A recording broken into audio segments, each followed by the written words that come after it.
Hello, Gothic friend, this is Alice and you are in Gothic Land. Welcome to another episode, welcome to another descent, and welcome to this space that is changing, that is mutating, that is evolving, and is a place where Gothic expression helps us decipher the messages of our unconscious. What I want to talk to you about today is why I think that we need a Gothic psychology. And to do this, I'm going to talk about two things. The first one is why I believe the Gothic is a language of the unconscious that is comparable to the language of dreams. And secondly, why the exclusion of the Gothic is still linked to the Cartesian worldview. So let's begin with point one, the Gothic as a language of the unconscious. Make sure that you get comfortable. I'm going to be reading my notes so I don't miss anything. Get comfortable, get pen and paper, because I think that this is going to change and it's going to shift or complement a little bit the views that you may have about the Gothic as up to now. Probably you're thinking about the Gothic as the aesthetics. You might be thinking about the Gothic as the Gothic literature if you go that far, maybe Gothic architecture, but I'm going to bring you a different lens more into the psychological. So the Gothic as a language of the unconscious is the first point I want to talk about, because I think that just like dreams, the Gothic conveys a lot of information to us through imagery.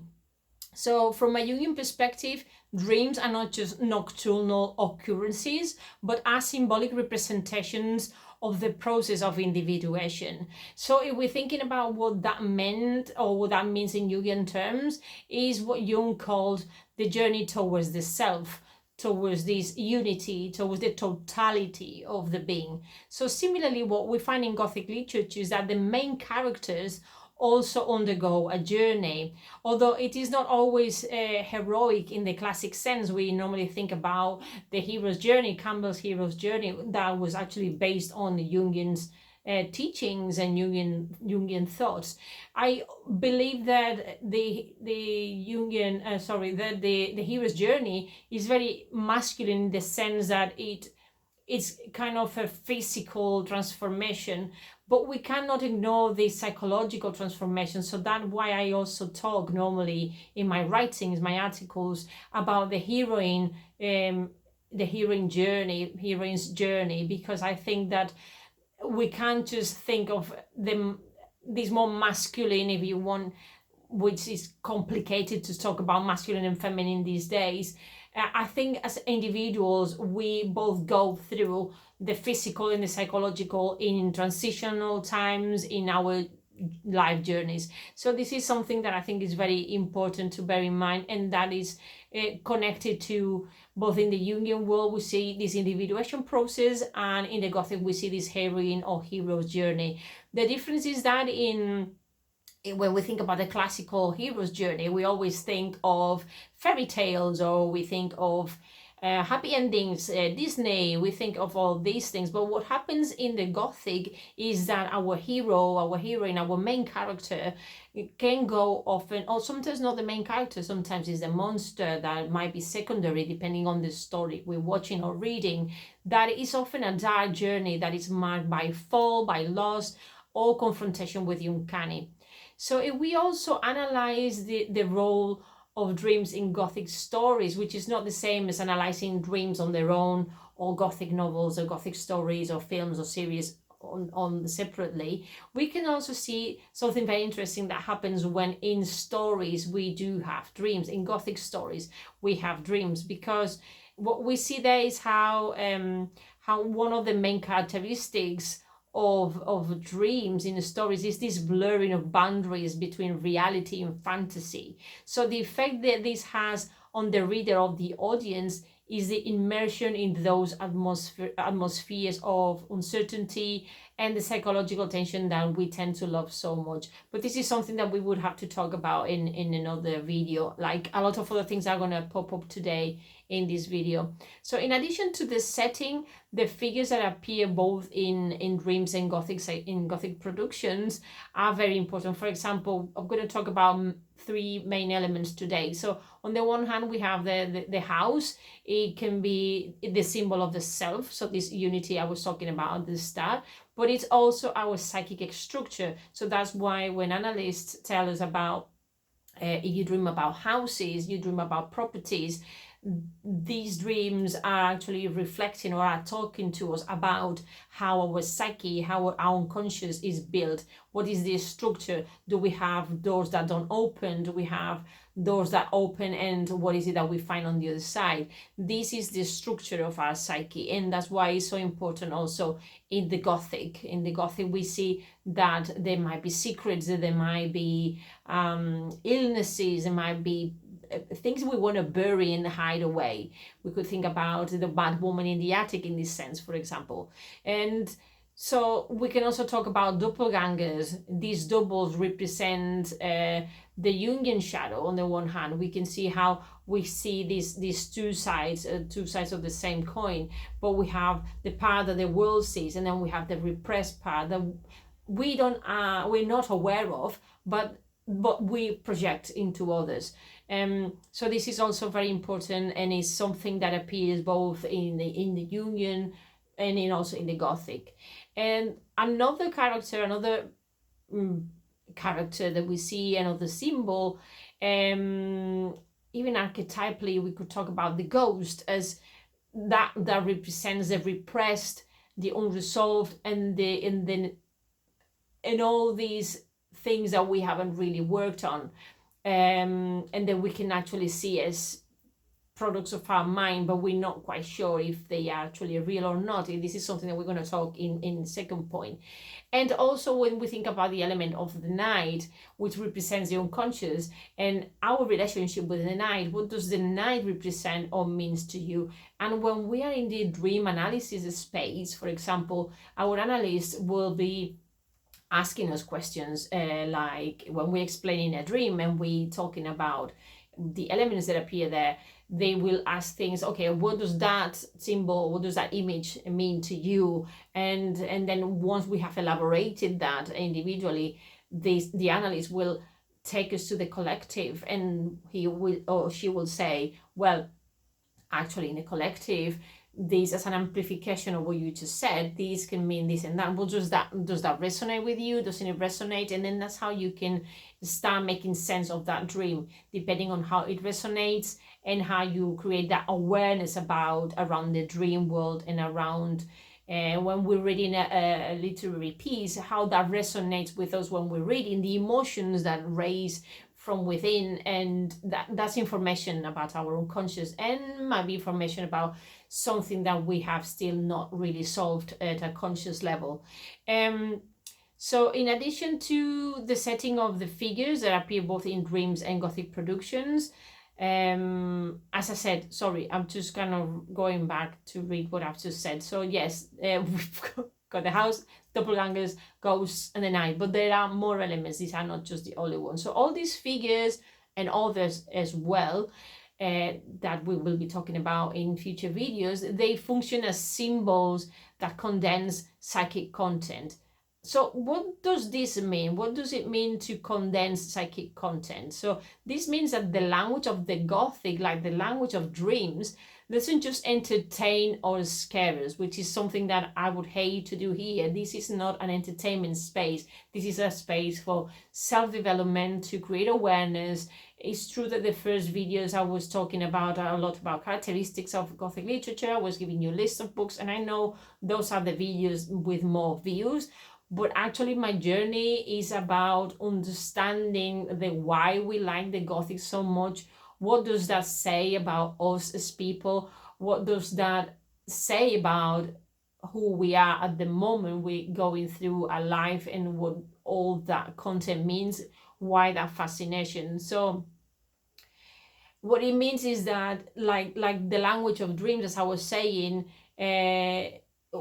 this is not just entertainment. It tells us something about ourselves, something that we cannot see with the naked eye. And I'm very interested, and I'm very curious to know what is that's happening at that level, at that unconscious level that is happening to us, and what does that say about us, and how can that help us in our development in all the spaces in our life, professionally, personally, to navigate life.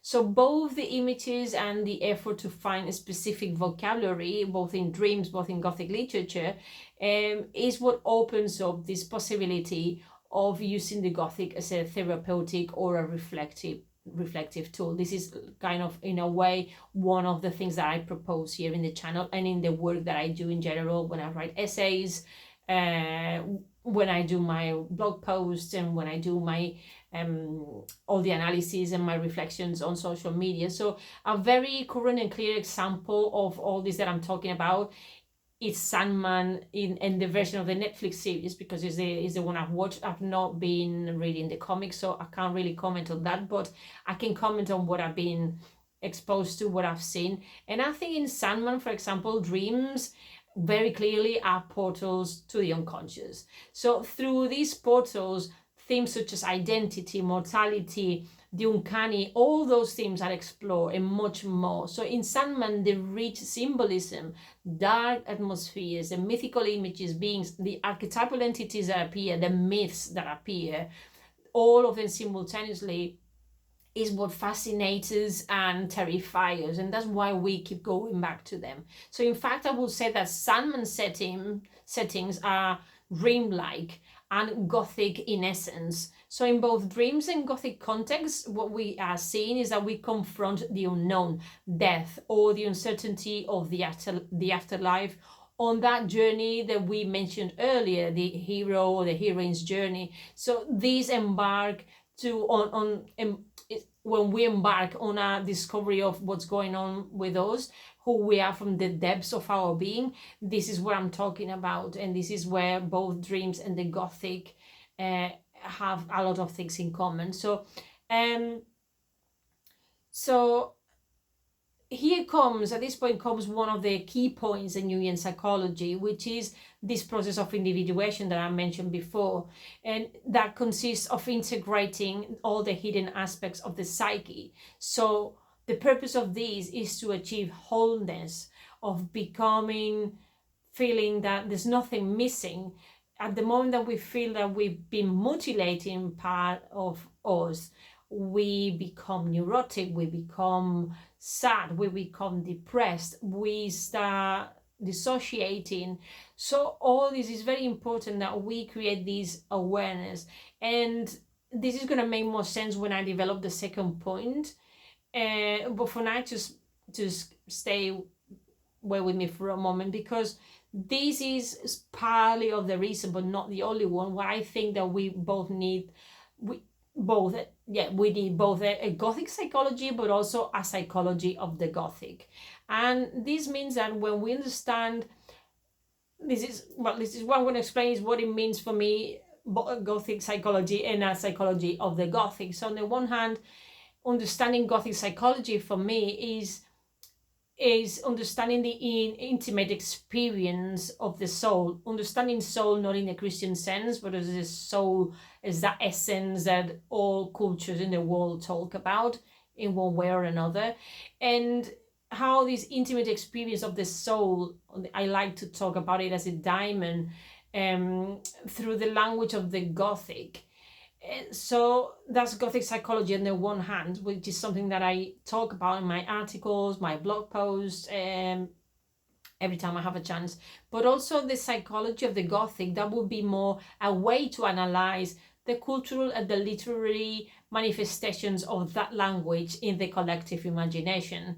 So I think that both exercises are very important, and I think what I do here, what I've been trying to do for a long time, is kind of navigate in this liminality of the two spaces, because Gothic psychology, but also the psychology of the Gothic are things that are very important. As I said, the concept of Gothic psychology already exists, but not in the way that I am actually proposing you to look into, because it doesn't exist out there. I think I'm the only person talking about it in a way that is holistic. It is true that there are different experts talking about these in more or less in essays, and but very scattered.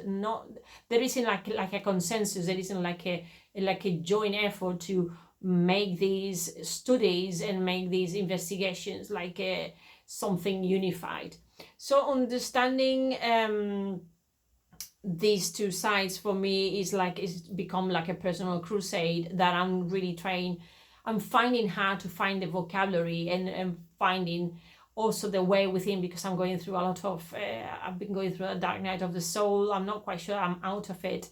And there's a lot going on as an individual in my life. So I've turned the Gothic, it started as something more academic in the literary space. And as I've been learning more about it and I've immersed myself in the Jungian world, but also that has made me step into other sciences, neuroscience, metaphysics. I'm kind of looking at the human experience from a more holistic way. And basically what I'm trying to find, I'm trying to say this to actually explain why I'm trying to find this bridge between the Gothic as a path to self-knowledge, and at the same time as an exploration tool to understand better what happens in the processes of death and the unconscious. And when I'm talking about death, I'm not just talking about the physical death, but also about everything, every transformational aspect, every time that we lose something, a part of us, whether it's a job, whether it's due to illnesses, due to a change in our lives, the discovery of a condition, all of these things that mean ending something that created or was part of identity, and we have to put that to rest to then embrace the new me, or a new part of me. So that for me it's very important that we create this exploration of this part of us that normally gets, it gets put towards one side because it's uncomfortable. In some countries more than others, here in Spain for example, talking about the discomfort is not something that people really like to. And nowadays I find that when I've been doing my workshops, that a lot of people feel that I'm teaching something more spiritual that is going to make them feel better about themselves, and maybe even like a hope on an afterlife. And I'm kind of creating more questions and discomfort because I'm trying to make people go, to go deeper into what it means to be them and their experiences, to actually learn something and move on. But this has to be done carefully, and I will address this a little bit later, and probably in future videos if it's relevant to the time. So I believe this is the first step, that before embarking on this journey, what we need to do is to stop to see the Gothic as something different. Up to now, a lot of people, or still a lot of people, see the Gothic as this esoterical thing, marginal, something that that is not a tool for learning, is not in education, at least here in Spain, is not. We don't really learn about the classics.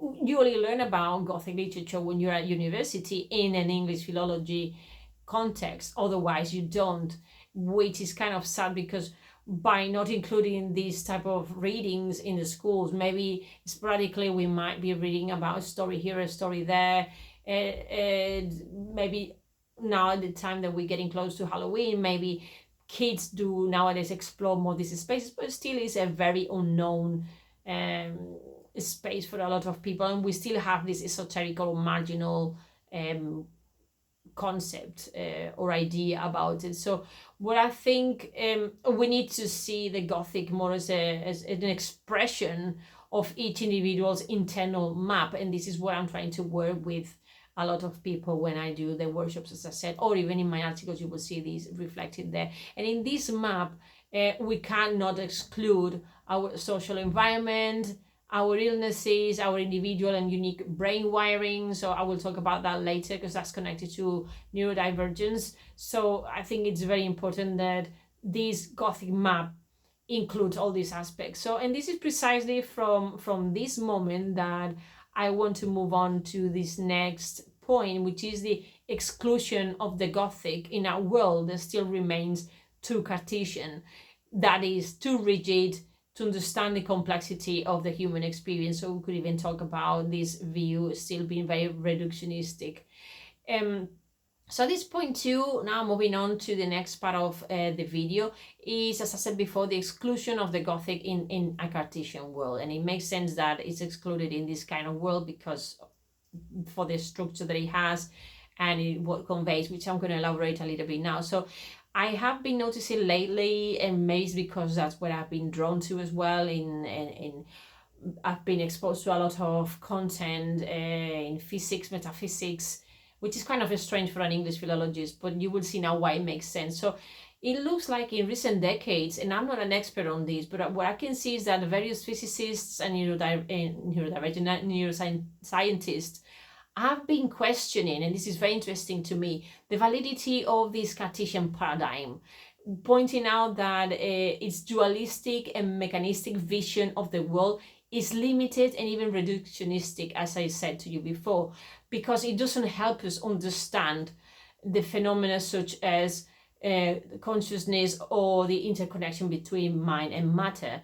So what we're talking here is that if you probably familiarize with the phrase, I think, therefore I am, by Descartes, René Descartes. So this is a statement that has been very much questioned lately by a lot of people from different spaces. It's a statement that that what has done up to now for many years is to put reason, or it has placed reason at the center of the human experience, as if it is the only thing that defined us was the ability to think logically.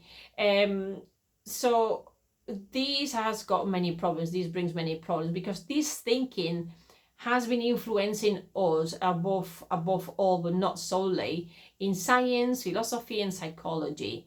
Therefore, for centuries, so this is something that has been here, is integrated, is rooted really deeply in our way of seeing the world. We have been taught and we have believed that we cannot be observed or measured with precision.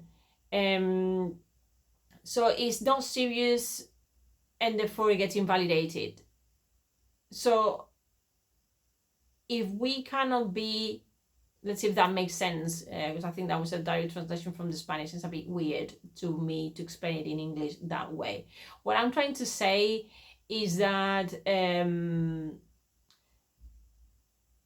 the only way of explaining the world in a way that it makes, not that makes sense, but is accepted, is through this Cartesian worldview. So everything that steps out from that is invalidated. That's to simplify things, because the essay I've explained a little bit complicated to use it in a more colloquial spoken way. So if we think about these, if we translate these and we take it into the academic, the Gothic academic, what we can see is that we are using now this concept of the liminality. Everything that is not accepted or that is in the limits, is there in the liminal space between one world and the other, this gray space between what is accepted and what is not, is where we find the other, is where we find everything that is uncanny, things that cannot be explained, the familiar but is unfamiliar, the unheimliche. All this is very interesting. That's something that actually is part of the human experience, like dreaming, like having visions, like the uncanny, the intuition, and even we could argue the processes of death, as I mentioned before, because they require an exercise that is uncomfortable and is something that we cannot place in a physical place. We can place, yes, we dream and it's in our head, and we can now test through machinery by very advanced techniques of knowing about our alpha, beta, zeta, all these waves in our brain. We can measure what happens while we're dreaming, but we cannot see the dream itself unless the person the day after writes it down or talks about it with an analyst or with a friend. And what is the tendency, if you think about that? The tendency is to say, oh, that was nonsense, when actually maybe there was a lot of very important content there, this information about your psyche. And it was Marie-Louise von Franz who said that dreams are the letters that the self sense to us. It's like manuals, like instructions that we need in order to solve problems, to carry on with our lives, to maybe understand better what's going on, what we have been repressing. I mean, the mind is constantly trying to find balance. We trying to constantly, the psyche is trying to make sure that we don't create these imbalances. It's this Cartesian way of seeing the world actually creates this imbalance. So that's why maybe a lot of now Jungians are talking about the monsters of the mind nowadays. In the past, we saw them in myths and we saw them in these ghost stories. But nowadays, the monsters of the mind are mental illnesses. So this is very important and something we will elaborate further on in other future videos, I'm sure. So what we see is that over centuries, we've seen the world this way. And so everything that cannot be explained scientifically, then it becomes invalidated at the end of the day. So what's happening in the academic world and in the social world? So what we see is that well, I'll talk to you about that in a moment. So yes, I'll talk to you about that in a bit later on. I don't want to jump ahead. So the fact that rationality systematically rejects the invisible, the liminal, the ambiguous, all this that we've been talking about, it becomes a space that it doesn't disappear. It just gets repressed. It becomes a space that gives room to charlatans, manipulators, because this is the space where you find vulnerabilities, where people find themselves in when they're going through a crisis, when they're going through loss, when they want to try to find explanations of why they've lost someone, why they're feeling certain things, and they can't find a logical answer. And there you find people that take advantage of other people. And this is what I really hate about certain spiritualities, and what I hate about certain esoterical chats and certain environments, that although there's a lot of interesting information that makes a lot of sense, scientifically we still cannot prove that all of the things that we hear are there are genuine. And it's very complicated to explain, and I'll try to continue elaborating this in future videos as well.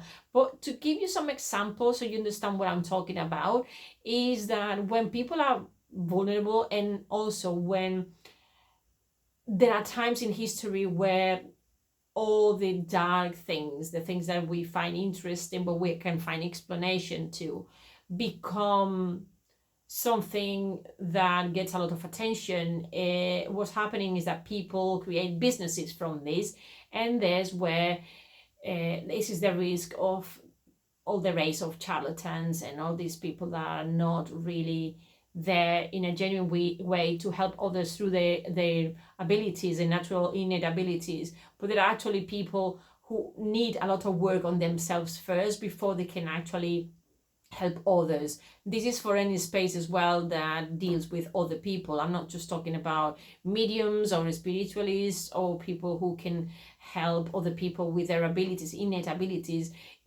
I'm talking about people who are constantly connecting with others directly. We have an influence on each other, and it is very risky to do that without having done the work. So in the past, to see some examples, in the past, we saw fraudulent spiritualism in the 19th century. If you remember the mediums who organized seances with theatrical tricks, that is not very nice, and it makes the genuine mediums who really could talk or connect with that other sphere that we still haven't found explanation for, and still nowadays even neuroscientists are trying to find logical explanation, or an explanation that actually satisfies and is not into the space of the voodoo or this kind of cheap mediumnicity. I don't know how to call it, but this is not fair for the people who are genuine. This is what I'm trying to say. People with a natural gift get swallowed by these other groups who may take advantage of the vulnerability, or because it's fashion, and then people go crazy and everybody's doing the same, which is what happened in the 19th century. Also, we can talk about the pseudoscience industry, which is an industry that promising. Look at the fact that I'm calling it industry, because these are spaces where many people promise miracle cures. We find here the gurus that sell baseless magic formulas based on things that they know work for people, but they're not really genuine about them, and they just take advantage of the human need for meaning at that time. This is what I am criticizing. Also, there's the media sensationalism surrounding the paranormal, which I really hate as well. I do really like serious research, and I really hate these programs that exploit fear or the dark, but without the symbolic or the psychological reflection. They're just one-sided, and I think we need to have more of a holistic approach and look at it from different angles, what's really going on there. Then there's the exploitation of grief. Practices, there are many practices that promise to connect with the dead without truly addressing the psychological processes of grief, which is something that I do address when I've been doing my workshops on transformation and understanding death as many, as I said before, different moments in your life where you might be transitioning, where you might be going through, you know, something, an aspect about you has died and you have to welcome a new one, or embrace a new aspect. You know, aging is a typical example.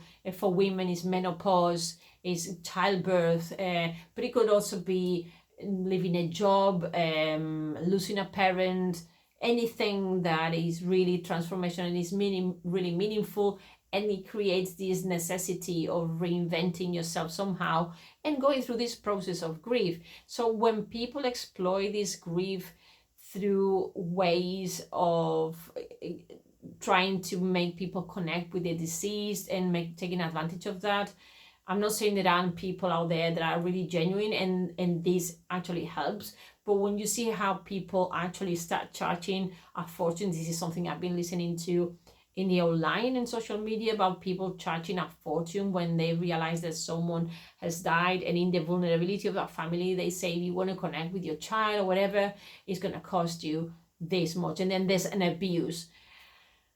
You know, there's a lot of grace here and a lot to talk about, but that's for another day. So after hours of study and thinking and analyzing all these ideas and going around in circles and trying to find where I find myself more comfortable and it makes more logical sense to me and to what I see it's out there. And so what I would venture to say is that this kind of mutilation, you know, living because of a few people, living this part of who we are on one side or rejecting it, is what actually gives room to the shadow. So it's something that has always existed. We're not going to avoid it, but at least we can do is create awareness. And I'm sure that the shadow will always be there because it's part of who we are, and it's also necessary. But this is because rejecting everything we don't accept, you know, the shadow appears because when we reject everything we don't accept about ourselves, it doesn't mean that rejecting and burying things disappear. The shadow, these things that we don't like. So by not talking, by not addressing this kind of, this other experience about being a human being, we are only repressing it. And when we repress, we know that it just becomes louder because it may appear in dreams, in ways that shock us because it's trying to get our attention. It continues to influence us, and sometimes it does that in very distorted and dark ways. So this is actually where the Gothic comes in again for me, because the Gothic is the language of the ambiguous, the contradictory, and that which doesn't fit into fixed categories either. So we need the Gothic more in our discourses nowadays. And I'm going to give you a couple of examples. So going back again to the ghost, the house, the doppelganger, what we see as we were saying before, is that the ghost has this ambiguity that we can see it both as a present but also as an absence. The same happens with doppelgangers, where we can see that it represents both what we are and what we're not. In our homes is what our homes can be our safe place, but they can also be our prison. So in the Jungian world, this is gold, because as we saw while we were discussing the dreams in the first point, symbols are unconscious material that can help us understand what is repressed, what is unresolved, and what is seeking expression, which is something that when we deal with trauma, and trauma experts will tell you that some traumas cannot be touched, but it's very important that when the person needs to visit a traumatic space, we do that in a way with the right person, and making sure that we feel comfortable. We can do that with guidance, with an expert, or we can do that on our own with tools or with coaching sessions, or with someone like myself that can actually help you help you out, unbury all this material that is inside of you through the artistic lens, the Gothic, and even horror. So the problem is that the Gothic experience, seen as a language, continues to be excluded in our daily lives. And this is what I was telling you about before, that I was jumping ahead of myself. So we can see this in the academic world, but also in the social sphere. So in the academic, still in Gothic academia, we still see that they consider the Gothic, yes, as a mode, because it kind of touches a lot of different grounds, and it kind of influences everything that makes us be who we are, is in all the cracks in different spaces. But they still consider, as far as I know, and as far as I've been experiencing when I've been in seminars, in talks, reading books, that I can still see the Gothic treated as an escapist or marginal aesthetic, a literary of escapism and marginal aesthetic, but doesn't go beyond that. It's not seen as something that we can use as a tool. It's seen just as we analyze this, almost like in the Gothic academia and Gothic space, they're actually analyzing the Gothic in the similar way they're criticizing that the Gothic is being used by, or is being used in a certain way, and that's been criticized, but at the same time they can still replicating that, if that makes sense. So, but on the other hand, in a social sphere, which we cannot really separate the social from the literary either, and literature is one of my favorite spaces, because it analyzes culture, it analyzes social experience, it can analyze psychology, it analyzes all the other fields, it brings it in, it brings them all in to do the analysis, but still I think there's something not quite there. So this is where I see that while in the social spheres, like curriculums, school curriculums, and in certain spaces, we still continue to label the Gothic as something dark, strange, even dangerous, then we are missing part of what it means to be a human being, because the Gothic is part of who we are. It's a way of talking about who we are at a different level. So this exclusion and the simplistic labeling of Gothic is what gets in the way of accessing a fantastic tool and set of symbols that could help us work with, as I said before, with trauma, grief, construction of our identity, and all the transitions that we go through in life. And this is therefore very important that at this point that we complement then the scientific. I love the scientific because it gives me certainty, and probably this is due to my education as well, because I was brought up in this Cartesian world as well. So I feel comfort in the scientific, but I'm very drawn into the unexplainable, the liminal, the uncanny, the other, because I think there's more to it than meets the eye. So even though the scientific model gives me certainty, because I need that validation, which is a problem that I need to be working on, and I've been working on for some time now. Validation for me, science means this validation, And that's why I've been feeling a little bit uncomfortable talking about the Gothic more into the supernatural sphere. I'm always trying to rationalize it. But I keep stepping into the other, the more the more liminal, these spaces that is more runny. It's like it escapes us through the cracks of our fingers, you know. So what I think, again, going back to the scientific model, that we need to complement it with a language that actually makes space for what is being excluded so far. And only in this way we can truly approach the complexity of what it means to be human. So if we stop viewing the Gothic as a territory of exclusion, perhaps we will learn to be more tolerant in other ways of existing with other people, with other differences. And here I'm talking specifically about neurodivergence, because I think we still live in a social model that privileges the normative and excludes difference, when precisely it's in the difference where we find the source of creativity and knowledge. And if you start thinking about neurodivergent people out there and how much they've done for society and humanity, you would probably run out fingers of your hands. So I think it's very important that we don't forget that. And this is also a call for those of you who are neurodivergent or suspect that you might be, because these videos and the content that I'm producing in this channel are probably going to be is going to be your home. It's going to be a place that can actually explain a lot why you like the Gothic and why you like horror so much, and how that is connected to your neurodivergence, and why we need a different method, why we need this Gothic psychology to be used as a tool to move on and to create this awareness. So, but about the differences, about neurodivergence and the social model that we still have the privileges and the normative, is something I will talk to you about in the future videos. We're getting close to the end of this video now. And in the next video, I will talk about what I was saying now, why many neurodivergent people we find a true escape valve in horror and in the Gothic. And I include myself, and I will tell you in the future why I am neurodivergent. I know about some of my neurodivergent traits.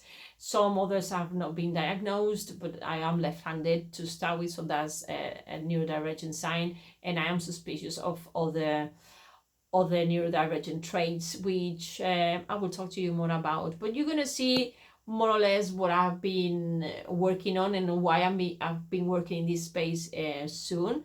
And basically what I believe is that there is an urgent, it is urgent to raise this social awareness I was talking to you about, so we can learn to coexist with different ways of being and being in the world and seeing and experiencing the world. So that is why I'm actually on an independent research journey. So I'm creating my own doctoral thesis, but I'm doing that on my own. So I don't have support by anybody. The only support is by you people who are watching, my followers, and anybody who wants to contribute with this. Because what I'm trying to create a thesis is around the idea that nobody's writing about, and it's the Gothic as a psychic container. So I'm going to be doing this work from now on with your help as well. So I'm going to be posting videos as I can, because as a neurodivergent, I don't always find the energies all the time. I'm also a mom and I'm a carer, so I have a lot of things going on at the same time. And that's why I cannot really commit to, at the moment, to certain videos with certain regularity. So there in this new journey that I'm working on, this Gothic as a psychic container, I want to really explore the experience of ADHDers with complex trauma and the encounter with horror and literature and film and the Gothic, and to see why we are drawn into these spaces when we have this neurodivergence. So this study, as I said, it doesn't still exist in the academia or in the academic world. I don't know about anybody who's done this study. If someone has, it would be great to have your contact and to have you talking to me as well. And that's what I want to create, this open space that I think is very, very necessary. If you want to be part of the journey, you can support this by following me on Patreon. I will leave you all the links. If you want to know more about where I'm up to, if I'm not posting videos, you can also subscribe to my free newsletter every month. That's the only thing I can guarantee you that I do monthly. It's on the 21st of every month. I send you my newsletter, which is free. And I update you with news, with the journey, with things that I think may help you in your own journey. I reflect on things, I give you freebies, and there's all sorts of things. But to support the main work of the journey, you can go to Patreon, and then you find different ways of doing that. Also, my webpage has changed, and I'm still doing work on it. I'm a bit slow because it's been a journey. It's bilingual, like my videos and my blog. So for those people who want to have the content in bilingual, I've been for a long time not sure whether to divide it or not. I think that is very interesting for a lot of you to have the bilingual option. Also, the videos, even though I have the same script for the Spanish and the English, they don't always happen 100% the same, because I think of different ideas as I go along. I come out with examples or other ideas. And so if you want to watch both, first in English, then in Spanish, or the other way around, be my guest. And as always, I remind you that you can, well, follow, click, and all that. That I'll be very interested to know what is the Gothic for you. And I know that people ask me, how can I be Gothic? And this is not the purpose of this channel. I'm not trying to make you be Gothic or give you a guideline with what is to be Gothic, because I think the Gothic is very personal. We can all feel it and live it in different ways. And what I really work here is not so much about the aesthetics, which I don't deny that at some point I might talk about the aesthetics of the Gothic, but I'm not talking about fashion. I'm not talking about what is to be a real and authentic Gothic, because we are all different and we all experience the world in different ways. And what my invitation is more to see, why are you using the Gothic? What is saying about your psyche? What is saying about your unconscious? And it's an invitation to you to go down the rabbit hole. So this is the end of this video. Thank you for being here. If you've made it this far, congratulations, and a pat to you in the back, because it's a long one, 47 minutes 23 seconds, and it's one of the longest videos I've made for a long time. So I hope that you've enjoyed it. I hope that you can leave me your comments. Be nice, be kind. Neurodivergence, we don't want, nasty criticism. You can keep that to yourself. Talk to me if I've missed something, if I've said something that's not quite right. I love to learn. I keep learning. So be kind in the comments, be constructive. Keep creating critical thinking. I hope that this has been of use. And follow me everywhere, and I'll see you very soon in the next video or in the newsletter for sure. So thank you for being here, and talk to you very soon. Don't forget to stay so Gothic. Bye bye, my friend.